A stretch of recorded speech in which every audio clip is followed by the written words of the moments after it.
Hey everyone, welcome to Reading Through Scripture Chronologically in 2024 as we look to Christ in all of Scripture. And we're in Exodus 16 to 35 this week. So many great pictures of Christ, direct threads that point towards Christ in the book of Exodus. One from last week is the Passover Lamb. And it is such a direct picture that Christ uses that picture of the Passover lamb when he has the Last Supper with his disciples. They're actually going through this ceremony that has been from Exodus until Christ's day, even until now, a ceremony for the Jews to remember the deliverance that God has brought them because of the shed blood of the lamb.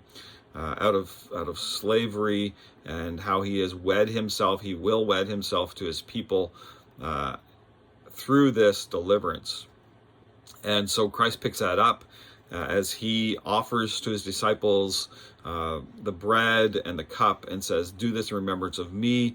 And he sets the salvation in a new tone or a new place, pointing towards the fact that the Passover lamb was directly pointing towards him, the new covenant, the new place of the blood that is shed for the remission of sins. So some great pictures there in the Passover. Also, in the very first of our reading this week of chapter 17, chapter 16, are the pictures of God giving his people water and bread as they begin to move through the wilderness. The bread is manna sent from heaven.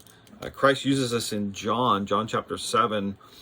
You can see in verse 38 and John 4 as well. Christ calls himself the source of the living water there. And I'll let you kind of suss out what that looks like.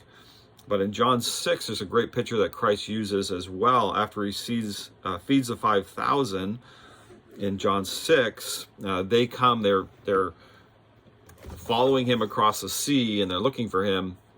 And they come to him and they say this in John 6:30.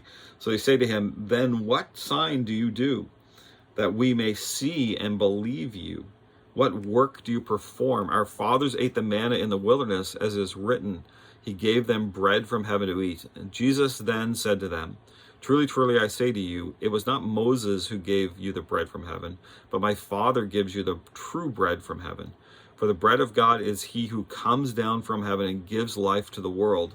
They said to him, "Sir, give us this bread always." And Jesus says to them, "I am the bread of life. Whoever comes to me shall not hunger, and whoever believes in me shall not thirst." And so Christ points directly to himself in these chapters from Exodus 16 and 17, that he actually is the better manna and the better source of life and water, life-giving water, than Moses could give them. And so Christ sets himself up as a better deliverer than Moses. In fact, he is the bread of life. He is the life-giving water, and he is the Passover lamb. So many great pictures there. Hope you enjoy your reading this week.